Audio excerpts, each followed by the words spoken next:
Prem Rawat s'entretient avec Mr. G, deuxième partie.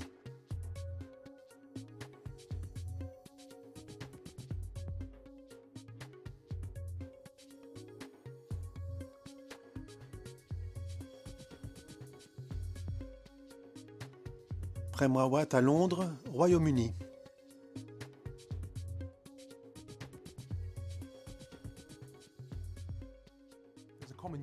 Il y a un fond commun en termes de fonctionnement humain, non? Pourtant, ne croyez-vous pas que l'environnement, l'entourage, l'histoire, la culture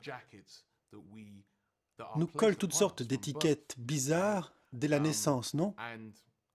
Et dans de nombreux cas, il est très difficile de s'en débarrasser.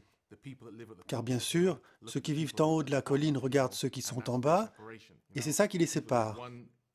Entre ceux qui vivent sur une île et ceux qui vivent sur le continent, il y a un degré de séparation. Ne pensez-vous pas ainsi parce que vous avez parcouru le monde entier? Mais celui qui n'a pas parcouru le monde ne peut pas voir au-delà des divisions. Quand vous vous rendez dans des zones de conflit, vous vous dites probablement « Bon, nous sommes là, dans cette ville, et ces gens-ci ne s'entendent pas avec ces gens-là. Les uns disent que les autres sont comme ci, et les autres disent qu'ils sont comme ça. » Je l'ai constaté dans le monde entier. Mais pour eux, ce conflit, cette disparité, ce débat sont si réels. Ils n'ont pas eu la vision du monde que vous avez. Alors, comment essayez-vous d'adapter l'idée de la paix à leur situation particulière pour tenter d'y apporter une réponse positive? Eh bien, personne ne considère un établissement pénitentiaire comme un endroit où on peut trouver l'inspiration. J'aurais tendance à penser que c'est un endroit où l'on s'attend à se réveiller un matin complètement envahi de désespoir. Aller dans l'endroit le plus dépourvu d'espoir, sans espoir, d'où on ne sort pas, avant 10 ans, 11 ans, point final, vous y êtes, vous ferez ce qu'on vous dira de faire, vous avez un vœu, eh bien faites le vœu de l'oublier. Voilà qui vous êtes. Vous êtes un numéro, vous répondrez à ce numéro. Vous vous avancerez quand on l'appellera, voici les barreaux, voici les lieux, et cessez d'être humain. Soyez exactement ce que nous vous disons d'être. Alors comment se fait-il que ces gens trouvent de l'espoir? Je pense que, ayant moi-même fait partie, je travaille beaucoup dans les prisons. J'anime des ateliers d'écriture. J'ai participé à une émission de la BBC Radio 4 où nous allions dans des prisons dans toute l'Angleterre pour parler aux détenus. C'était assez marrant. Évidemment, il y a ceux qui écrivent des poèmes du genre « Me voici derrière les barreaux, personne ne le sait, je ne peux pas voir les étoiles ». Les gens écrivent des trucs de ce genre. Mais il y en a eu un qui a écrit ce poème. Une phrase revenait tout le temps, « Le jour où ma liberté est morte ». Mais chaque phrase qui précédait était pleine d'humour, du genre « Je n'ai pas à m'inquiéter du loyer, je n'ai pas à m'inquiéter de l'argent, je n'ai pas à m'inquiéter de ceci, ni de cela, j'ai des biscuits gratuits tous les jours, depuis ce jour où ma liberté est morte ». Et chaque phrase parlait de ce qui se passait dans la prison. C'est là qu'on se rend compte qu'on y réunit des gens dans des conditions les plus extrêmes. C'est sûr, moi, je ne supporterais pas la prison. J'ai détesté ça. Je déteste le son du cliquetis des clés. J'ai détesté avoir à demander la permission. Pendant l'atelier, il faut demander la permission d'aller aux toilettes. Ensuite, un garde vous y mène, il déverrouille une porte, puis une autre, et il vous enferme dans les toilettes. Ils m'ont enfermé dans les toilettes, voyez ça? Il y avait une émeute, et j'étais dans les toilettes à taper sur la porte pour qu'on m'ouvre. C'était insupportable. Mais ces types, je suppose que la condition humaine fait qu'une fois qu'ils acceptent que ce sont les règles avec lesquelles il faut vivre, ils y trouvent une certaine humanité, mais ils y trouvent aussi une certaine inhumanité. Vous voyez, c'est ce qui est extraordinaire, parce que le programme d'éducation pour la paix est utilisé sur tous les continents. Et le plus fascinant, c'est que ceux qui ont suivi le programme d'éducation pour la paix essayent vraiment de comprendre ce qu'est cet espoir et d'avancer dans leur vie. Ils ont le plus faible pourcentage de réincarcération dans ces établissements parce qu'ils trouvent vraiment l'espoir. Il y en a qui disent « Je suis en prison et je vois que mes enfants prennent le même chemin que moi. Pouvez-vous veiller à ce qu'ils accèdent eux aussi au programme d'éducation pour la paix ?» Je parle d'un espoir véritable qui voit le jour. Parce que cet espoir vient aussi de l'intérieur de vous et personne ne vous le prend. Personne ne vous le prend. Comme l'a dit ce détenu, nous avons le pouvoir d'écrire notre propre histoire. Et c'est vrai. Nous avons vraiment, vraiment le pouvoir d'écrire notre propre histoire. Le jour où on y renonce, on se perd dans l'océan des questions. Dorénavant, les questions s'enchaîneront sans cesse et vous direz « Pourquoi est-ce ainsi? Pourquoi est-ce ainsi ?»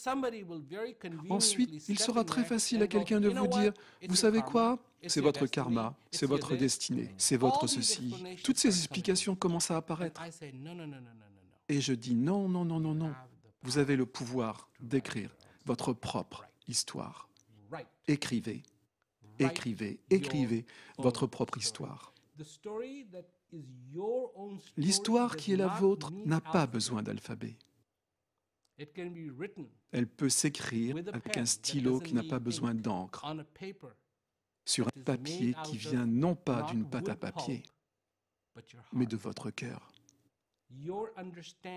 Votre compréhension devient l'encre de ce stylo. Votre cœur devient le papier. Et votre compréhension devient l'émotion qui vous permet de commencer à écrire. Et qui peut la lire? Personne d'autre que vous. Et ça, c'est la bénédiction absolue. Quand vous comprenez ce pouvoir que vous avez le pouvoir d'écrire votre propre histoire. Ok. Je vais vous donner un exemple personnel, d'accord? Lors de l'un de mes premiers ateliers en prison, je me suis retrouvé donner un cours et l'un des détenus de la classe, comment dit-on, d'un centre de détention pour jeunes délinquants, l'âge moyen est à peu près de 18 ans.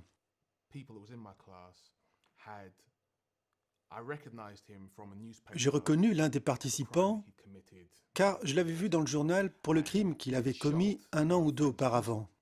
Il avait tiré sur le cousin de mon ami. Je me souviens m'être assis, et c'est là qu'on est tiraillé entre plusieurs attitudes. Je me souviens m'être assis et l'avoir regardé dans les yeux en pensant « Wow, c'est toi le mec qui a fait tous ces trucs, c'est toi le mec. Oh mon Dieu, je ne connais pas le cousin, mais je connais mon ami et la souffrance que tu lui as infligée. » J'ai fait des cauchemars en rentrant chez moi et j'ai vraiment dû y réfléchir. Bon, si je crois vraiment à la réhabilitation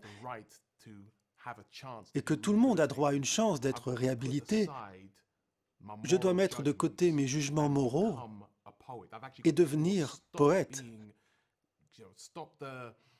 Je dois vraiment en finir, comme vous dites, avec les questions et me focaliser sur « c'est quelqu'un qui mérite d'être réhabilité », de la même manière que cet homme-là mérite une réhabilitation. Donc, chacun a droit à une forme de réhabilitation. Vous êtes-vous déjà trouvé dans la situation où vous regardez quelqu'un et que le crime qu'il a commis est si répugnant, si abominable, que vous ressentez ce...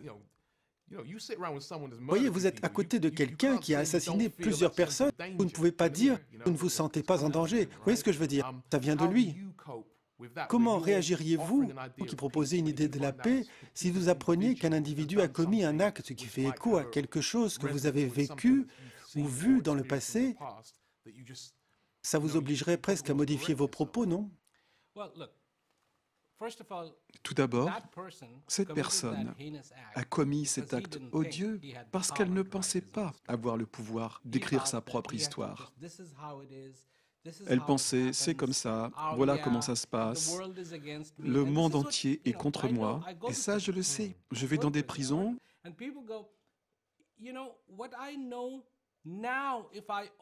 et les gens disent, si seulement j'avais su ce que je sais aujourd'hui, je ne serais pas ici. Alors qu'est-ce qu'on fait pour répondre à ça? À votre avis, combien de gens en prison en ce moment seraient d'accord avec cette déclaration? Si j'avais su alors ce que je sais maintenant, je ne serais pas ici. Combien? Beaucoup le diraient, mais D'accord, restons modérés. Peut-être qu'1 million le dirait, et disons que 250 000 le diraient sincèrement. Bon, 250 000, c'est juste un quart de million. Mais c'est tout de même énorme. Il y a des millions et des millions et des millions de personnes incarcérées, et d'autres qui le seront. Que faisons-nous pour les éduquer? Beaucoup de juges pensent, faisons leur peur. Ça ne marche tout simplement pas. ça ne marche pas. Parce que ce qu'ils ont déjà vu est bien plus effrayant que ce que le juge pourrait imaginer. Donc, tout ça nous ramène à la même chose. Comme nous ne savons pas qui nous sommes tiraillés et nous sommes la corde dans ce tir à la corde. Parfois elle est tirée d'un côté, parfois de l'autre, et qu'elle soit tirée du bon ou du mauvais côté, elle menace de rompre. Elle est tendue, tendue, tendue, tendue. Quand en arriverons-nous au point dans notre société où nous y croirons vraiment quand nous dirons « donnons une chance à la paix » ? Quand? Jusqu'où les choses doivent-elles se dégrader pour que nous disions « Mon Dieu, nous cherchons la solution en faisant des guerres depuis Toujours. quelques milliers d'années ?» Et ça n'est pas vraiment une réussite. Après chaque guerre, il semble y avoir des problèmes insurmontables. Bien qu'on puisse déclencher une guerre qui ne dure que quelques jours en opérant par des frappes chirurgicales ici et là, mais ça a des conséquences sans fin. Et si on donnait une chance à la paix? Ce jour-là, les choses commenceront à changer. Mais pour en revenir à votre question spécifique,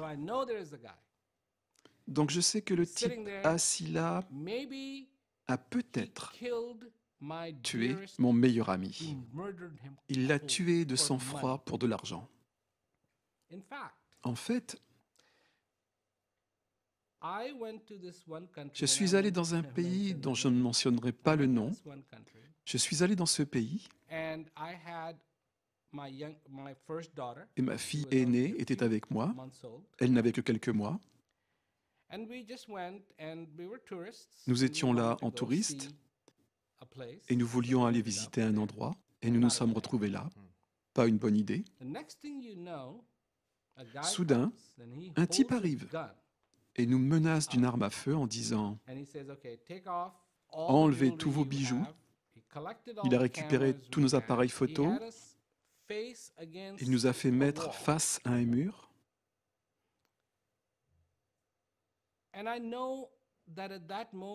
Et je sais qu'à cet instant-là, ce n'était pas facile, à cause de mon bébé, de ma femme et de mes amis qui étaient avec moi. Finalement, il a dit « Ok, filez ». Et nous nous en sommes sortis. Je revois le visage de ce type. Il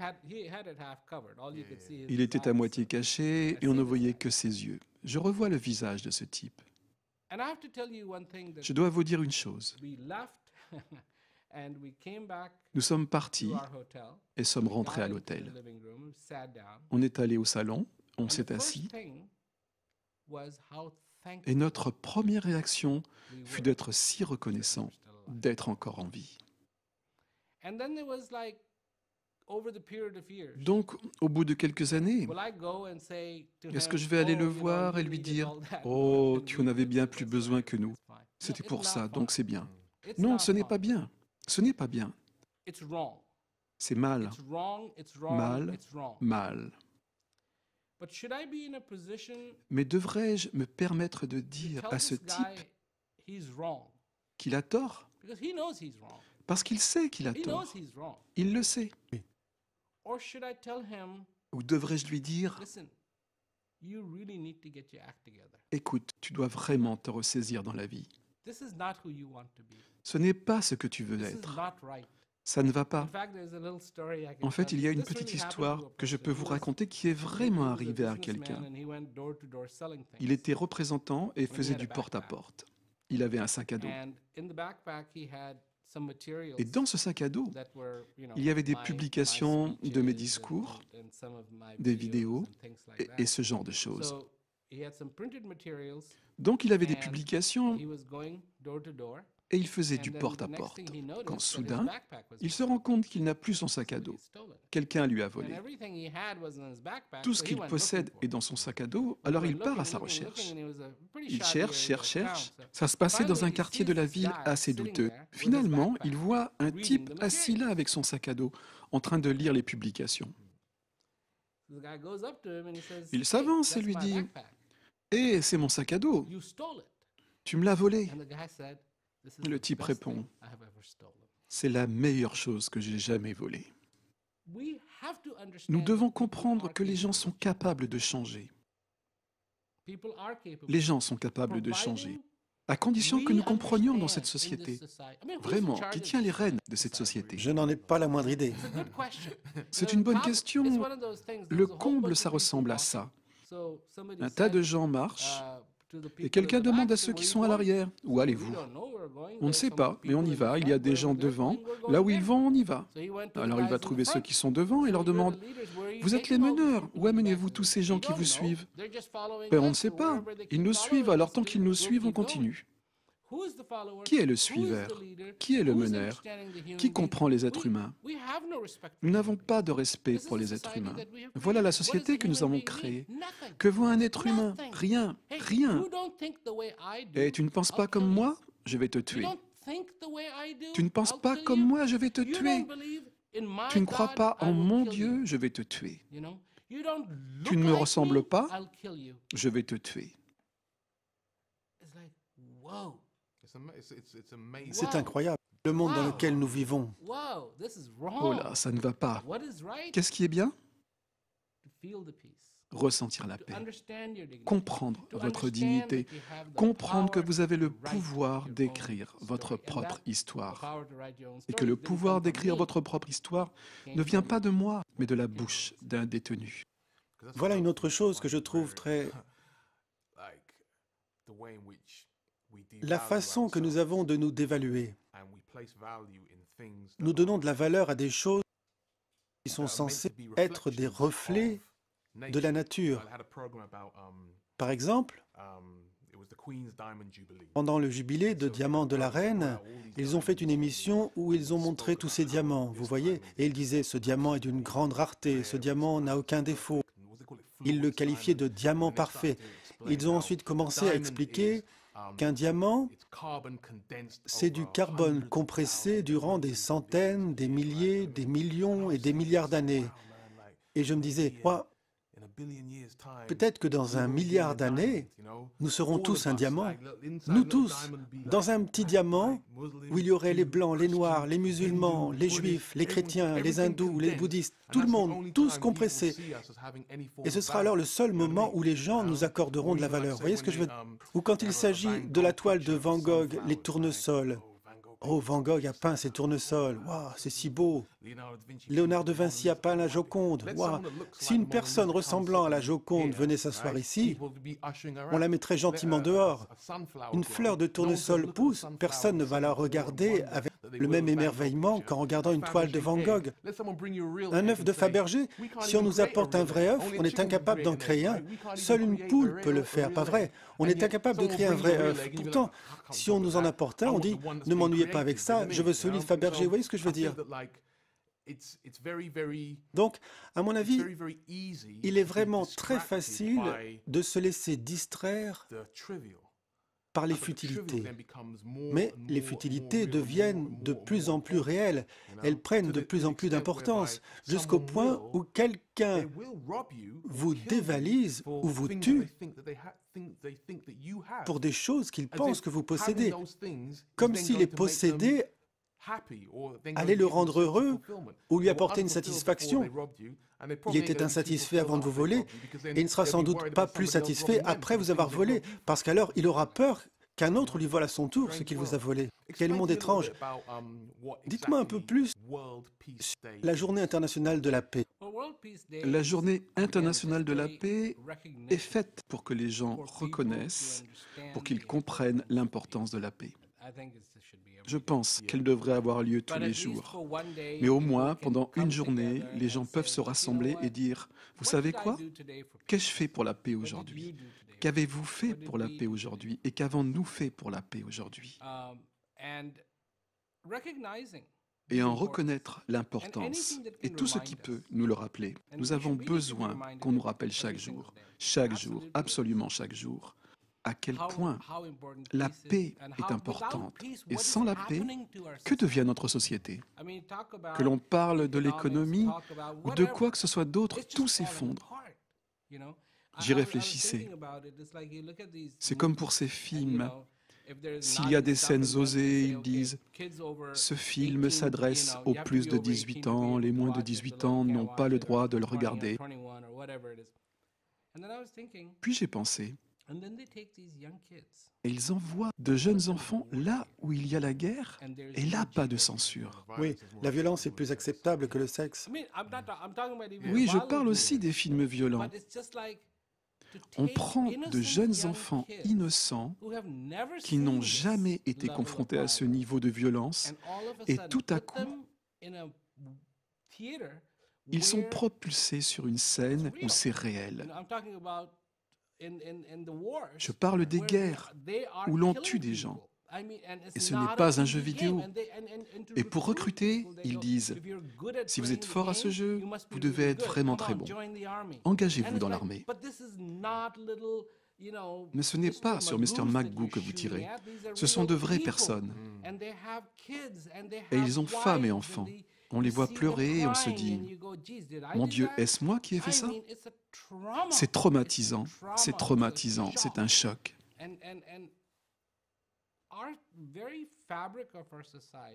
Et le tissu même de notre société se défait parce que nous ne comprenons pas de quoi il est constitué. Que pour être en harmonie avec votre voisin, la paix est un facteur important. C'est la colle. C'est la seule chose qui fera que ça fonctionne. La compréhension en fait partie. Et si on ne met pas l'accent sur ces choses-là dans notre société, la paix, et c'est encore une fois le sens de la journée de la paix, si ces choses ne sont pas mises en évidence dans notre société, alors ce tissu se détruira. Encore un autre aspect. Lorsque nous étions à la Chambre des députés, quelqu'un y représentait la réinsertion des soldats. Voilà un autre facteur vraiment minimisé. Oui, les vétérans. Le traumatisme psychologique des soldats, parce qu'ils ont tué ou été impliqués dans une guerre. Et puis il y a de grands défilés avec les gardes royaux, les bâtons et les saluts. Oh, on adore ça, vous voyez, tout le monde fait. Mais l'idée que ces gars-là vont devenir ensuite les futurs drogués, les futurs SDF, les futurs accros au crack de notre société, c'est un ancien soldat et il battait sa femme. Et tous ces trucs, Ces choses-là sont vraiment très minimisées. En fait, voilà un autre point que j'aimerais aborder avec vous. Si on parle de la paix dans un sens plus large, qu'en est-il de la paix à la maison alors? Les violences domestiques sont un énorme problème qui, depuis ces 2 dernières années, commence à faire partie du débat général. Et s'il n'y a pas la paix à la maison, les enfants ne voient pas la paix au sein de leur foyer, propagent ensuite la violence. Je ne crois pas trop à la paix dans le monde, mais je crois beaucoup à la paix individuelle. Pour moi, la paix commence forcément par chacun d'entre nous. Et donc oui, dans un foyer, quels que soient ceux qui le composent, chacun doit être lui-même en paix. Quelle est la cause des violences domestiques? La cause de la frustration? La cause des problèmes? Certains éléments en cause sont ridicules. Et ça se répète. Ça n'arrive pas qu'une fois. Ça se produit encore et encore et encore. Ça se perpétue et se perpétue. Parce que le mari est frustré, la femme est frustrée. Ils ont des responsabilités. Ils ont des factures à payer. Si l'on ajoute à ça l'alcool, les drogues, chacun est au bord de l'explosion avant même qu'on ait allumé le gaz sous la marmite.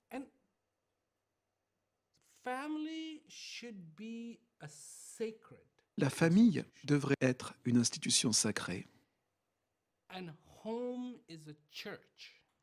Et la maison un temple qui abrite cette institution sacrée.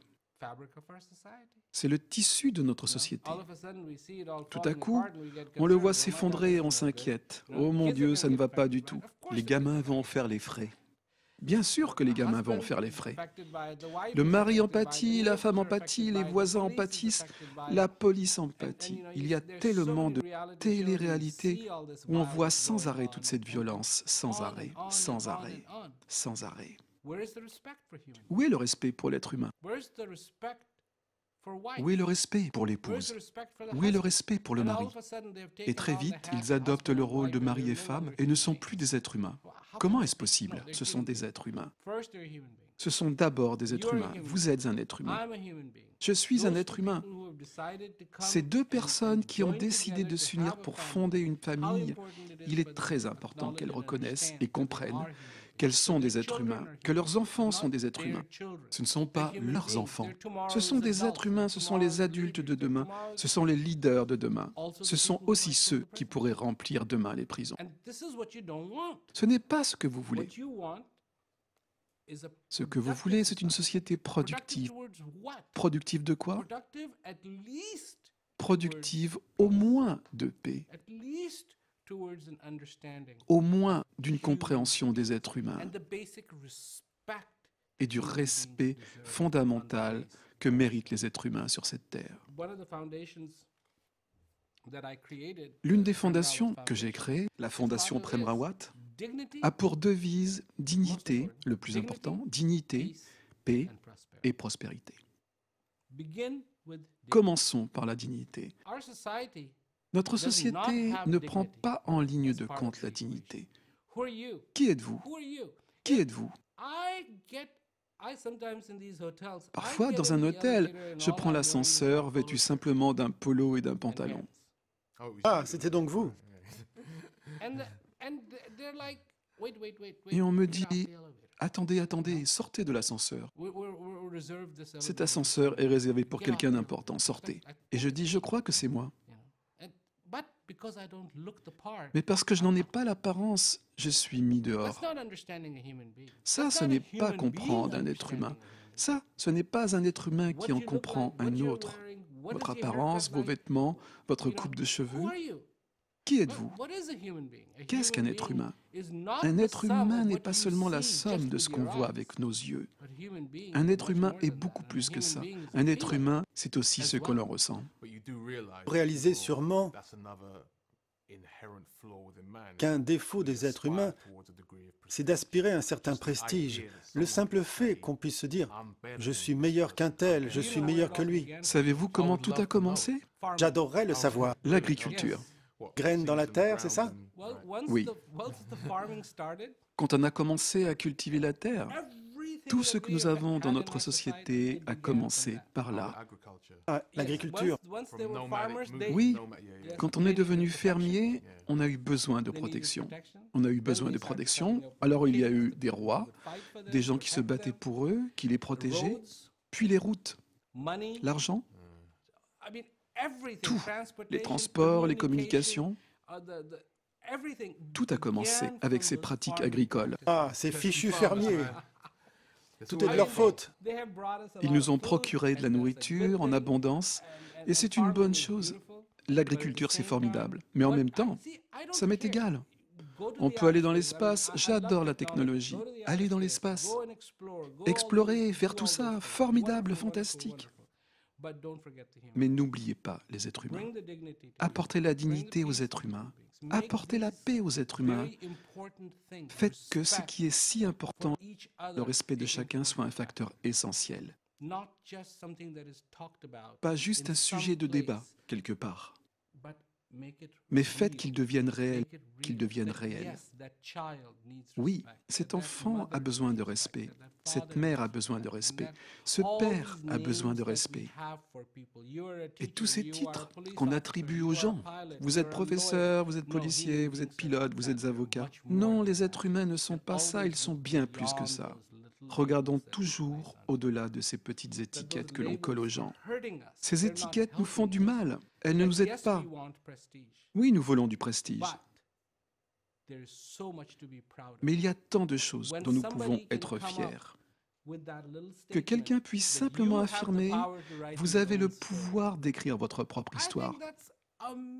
Je trouve ça extraordinaire. C'est une idée, un concept, une pensée, une compréhension extraordinaire. Et cela mérite du respect.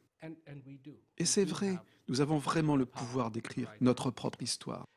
Et nous ne sommes pas obligés de tomber dans le piège de « il a plus de prestige parce qu'il est ceci ou cela ».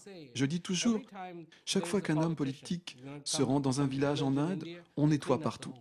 J'ai dit « attendez, vous ne devriez pas faire ça. Autrement, comment va-t-il se rendre compte de ce qui doit vraiment être fait ?» Il y a une blague très connue de Billy Connolly qui dit « Partout où va la reine, ça sent la peinture fraîche ». Mais vous savez, le fait est que tout le monde veut être un VIP. Tout le monde veut être important. Mais vous êtes important. Le fait est que vous êtes un VIP.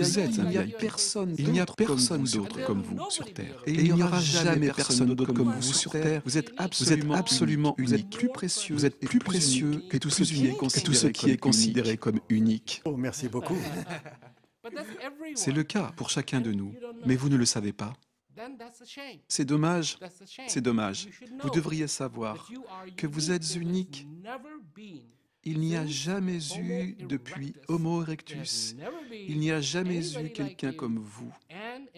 Et durant les quelques milliards d'années avant que la Terre ne disparaisse, il n'y aura jamais plus quelqu'un comme vous. Vous êtes sur une planète unique, un être unique, une personne unique, une opportunité unique de vous connaître vous-même, d'être comblé. Votre présence ici est unique. Génial. Que faites-vous pour vous détendre? Voilà vos concepts qui parcourent notre esprit, de grandes idées qui jaillissent, qui émanent de votre merveilleux discours. Mais pour vous détendre, vous allumez la télé, peut-être, je ne sais pas, vous regardez des dessins animés. Que faites-vous pour décompresser? Comme tout le monde. En fait, j'aime restaurer des voitures. J'aime trouver de très très vieilles voitures, les démonter complètement et refaire le moteur, reconstruire tout ce que je peux. Donc j'aime reconstruire et restaurer des automobiles. J'aime la photographie. C'est vrai? J'aime faire des vidéos, j'aime faire de la musique, j'aime écrire de la poésie. Vous savez, ce n'est pas ça qui me détend. Il suffit simplement que je sois à un endroit où je peux être moi-même. Alors, je peux me détendre. Sentez-vous ça quand vous pilotez? Parce que vous parlez beaucoup de piloter. Je me demandais si, peut-être, le simple fait d'être physiquement un peu éloigné de la Terre pouvait vous procurer un certain confort. Et puis peut-être qu'en atterrissant, vous dites « Zut, je suis revenu, je vais devoir encore supporter tous ces gens. » Oh non, non. Piloter implique beaucoup de responsabilités, beaucoup de prise de décision. Il y a beaucoup de choses qui arrivent dont la plupart des gens n'ont pas idée. On vous donne une fréquence et vous vous demandez est-ce que la fréquence a été lue correctement? Est-ce qu'elle a été enregistrée correctement? Comment se comporte l'avion? Car tout ça, tous les problèmes surviennent toujours quand on s'y attend le moins. Alors il faut anticiper. Ok, j'ai l'œil sur ceci, sur cela, je surveille ci, je surveille ça. Oui, c'est agréable de piloter. Piloter un planeur est très différent. Il n'y a pas beaucoup de cadrans et pas de moteur. Et il n'y a que vous et le vent. J'aime piloter des planeurs. Ça peut être très relaxant. Mais le plus relaxant, c'est une fois qu'on a atterri. Ouf, ça y est. Vous y êtes arrivé. J'y suis arrivé, je suis toujours vivant. Mais si vous n'êtes pas détendu en vous de l'intérieur, écoutez, il y a un écran et il y a un film qui passe sur l'écran. Et si vous croyez vraiment que c'est un vrai train sur cet écran, vous avez tort. En réalité, il vient d'ailleurs. Il y a un projecteur. Et autrefois, il y avait une lampe et puis la pellicule. Et un pianiste. Et un pianiste. Mais ce que vous voyez sur l'écran n'est pas sur l'écran. Cela vient d'ailleurs. Nous aussi, nous ne sommes qu'un écran extérieurement. Ce que nous voyons jouer sur l'écran vient en réalité d'ailleurs. Ça vient de l'intérieur de nous. Et si vous n'êtes pas heureux au fond de vous, rien n'y fait. Les gens disent « Oh, c'est si paisible, c'est si paisible ». Mais qu'est-ce qui est paisible? Ils regardent un coucher de soleil et ils s'exclament « Oh, c'est si paisible ». Alors pourquoi ne pas faire une grande banderole avec un coucher de soleil dessus et le déployer autour d'une foule déchaînée pour voir s'ils trouvent ça paisible? Ça ne marchera pas. Ça ne marchera pas. Parce que ça n'a rien à voir. Tout ça a l'air magnifique parce que vous êtes en paix. Mais si vous n'êtes pas en paix, qu'est-ce que ça change? Ça me rappelle la première fois que je suis allé à Los Angeles. Venir de là, habiter à Londres et arriver à LA, c'est waouh, c'est si beau, si extraordinaire, tout ça. Puis vous rencontrez les stars d'Hollywood. Vous êtes là, vous êtes invité à ces soirées fabuleuses. Et je rencontre des gens, des millionnaires, qui pleurent, complètement effondrés. Vous voyez ce que je veux dire? Parce qu'ils cherchent une autre ligne de coke, une autre vodka, tout ce qui pourrait atténuer leur souffrance. Et ils ont un style de vie qui, sur le papier, est fabuleux. Je raconte à mes amis, oh mon Dieu, j'ai rencontré un tel, et ils savent qu'il a joué dans tel et tel film, et qu'il a fait ci ou ça. Et puis, vous rencontrez cette personne en vrai, et c'est presque comme si elle était... J'ai vu un gamin taper dans un ballon, et qui était plus joyeux que cette personne. Et je ne pouvais pas comprendre, je ne pouvais tout simplement pas comprendre comment cette personne peut-elle être malheureuse au milieu de toute cette opulence, entourée de gens à son entière disposition. Et pourtant, à quoi bon? Autant vivre dans un bidonville, au moins vous avez une excuse. C'est là que j'ai commencé à réaliser que l'homme est en partie spirituel, en partie matériel. Nous avons des besoins matériels, nous avons besoin d'un abri, de chaleur, de nourriture, d'air et de toutes ces choses. Et puis, nous avons un besoin spirituel qui va au-delà des besoins matériels. On nourrit constamment le matériel, mais on nourrit très rarement le spirituel. Oui, mais le spirituel peut être parfois très vague. Mais le besoin dont je parle, la paix, la plénitude, la connaissance et la compréhension est aussi concret que de boire de l'eau, aussi concret que manger des pâtes, aussi concret et aussi délicieux que manger des frites. Vous vous occupez de projets alimentaires, non? Oui, oui, oui, absolument. Mais pour moi, la connaissance doit être concrète, pas un concept abstrait. La connaissance de soi, la connaissance de votre être, la paix, et pouvoir dire, oui, je me sens en paix, non pas, oui, ce serait merveilleux d'être en paix. Vous ne diriez pas, ce serait merveilleux pour nous, les affamés de ce monde, d'avoir de quoi manger. Non, non, nous avons besoin de manger. La paix doit être aussi réelle dans notre vie que le fait de manger. Étancher sa soif doit être réel dans notre vie, et il doit en être de même quand il s'agit d'étancher la soif de connaissance, d'étancher la soif de compréhension, d'étancher la soif de savoir qui nous sommes. Nous devons absolument comprendre que nous avons le pouvoir d'écrire notre propre histoire. Sans aucun doute, sans aucune abstraction, aucune discussion, indéniablement, clairement, nettement. Alors, nous pourrons avancer. Alors, comment vous y prenez-vous pour traduire ça concrètement? Concrètement, tout d'abord, est-ce que vous voulez cela? Le voulez-vous? C'est ce que je vous demanderai, le voulez-vous? Voulez-vous cela? Est-ce que je le veux? Je ne sais pas. Je suis tiraillé. Vous parlez à quelqu'un de tiraillé, vous savez. J'ai l'ange d'un côté, le diable de l'autre. Vous voyez ce que je veux dire? C'est comme ça que j'avance dans la vie. Alors, quelle est la bonne nouvelle? La bonne nouvelle, c'est le contraire de la mauvaise nouvelle. Non, quelle est la bonne nouvelle à propos du diable et de l'ange? Quelle est la bonne nouvelle? J'ai dit que la bonne nouvelle, c'est le contraire de la mauvaise nouvelle. Quelle est la bonne nouvelle? Il y a le diable et il y a l'ange. La bonne nouvelle, c'est qu'il y a un ange. Parce que s'il n'y en avait pas, le diable aurait le dessus. Je n'essaie pas de vous faire peur, je ne crois pas au diable. D'accord. Mais il y a l'ange qui tient le diable à distance. Et on continue à être tiraillé. Être tiraillé n'est pas mauvais. Ne pas l'être, c'est le pire. D'accord. Ne pas l'être, c'est le pire. Vous vous rappelez l'histoire que je vous ai racontée? Ce à quoi vous vous exercez, vous y excellez. Oui. À quoi vous exercez-vous? À encourager l'ange ou à encourager le diable? Et parfois, vous retrouvez-vous juste en train d'encourager sans savoir qui vous encouragez? Tout ce qu'on fait dans sa vie, on finit par y exceller. Et si c'est vrai? Et si c'est vrai? Et je sais que ça l'est.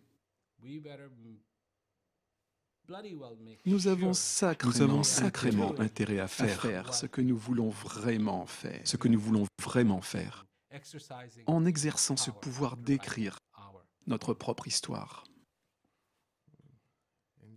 Intéressant.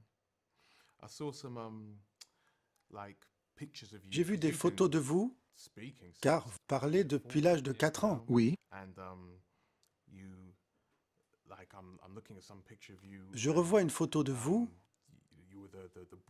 Vous étiez l'enfant prodige, en quelque sorte. Hein? Comment ce gamin peut-il avoir une telle sagesse? Et je me demande, maintenant vous avez quoi, 21 ans, non? Je vous ai eu. Non, bien plus que ça. J'ai eu 21 ans un jour.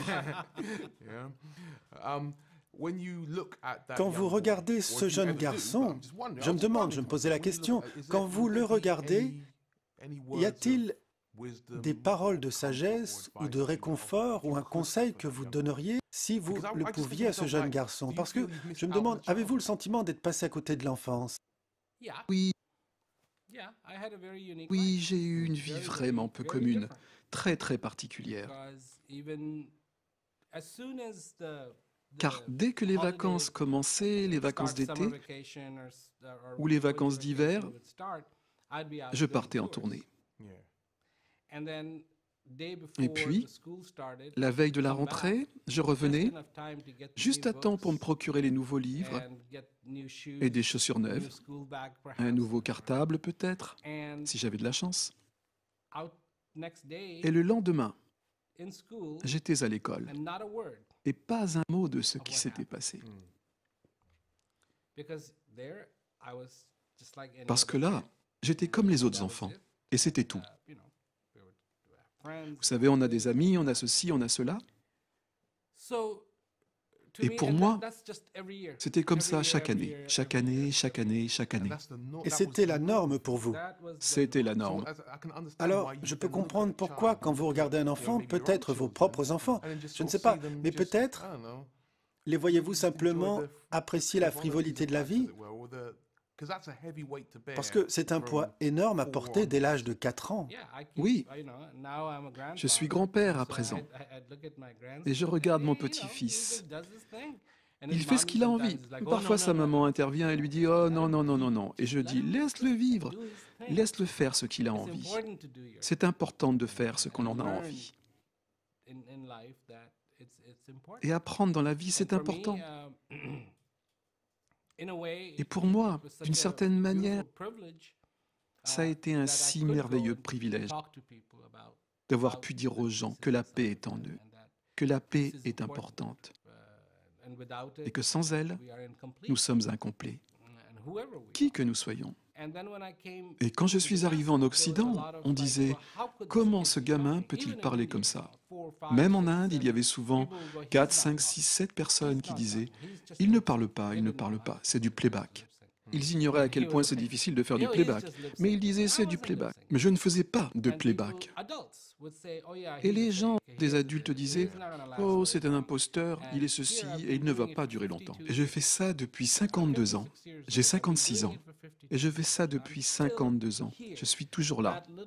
Ce petit garçon de 4 ans parle toujours. Et peut-être qu'il parle avec un corps un peu plus âgé, mais le cœur n'a pas changé. Et le cœur devrait rester le même. Mais s'il y avait des conseils ou des paroles de réconfort que vous pourriez offrir Parce que je suis sûr qu'à certains moments, je pense qu'avec les années, vient une certaine compréhension qui ne peut naître que de l'expérience, non? Oui.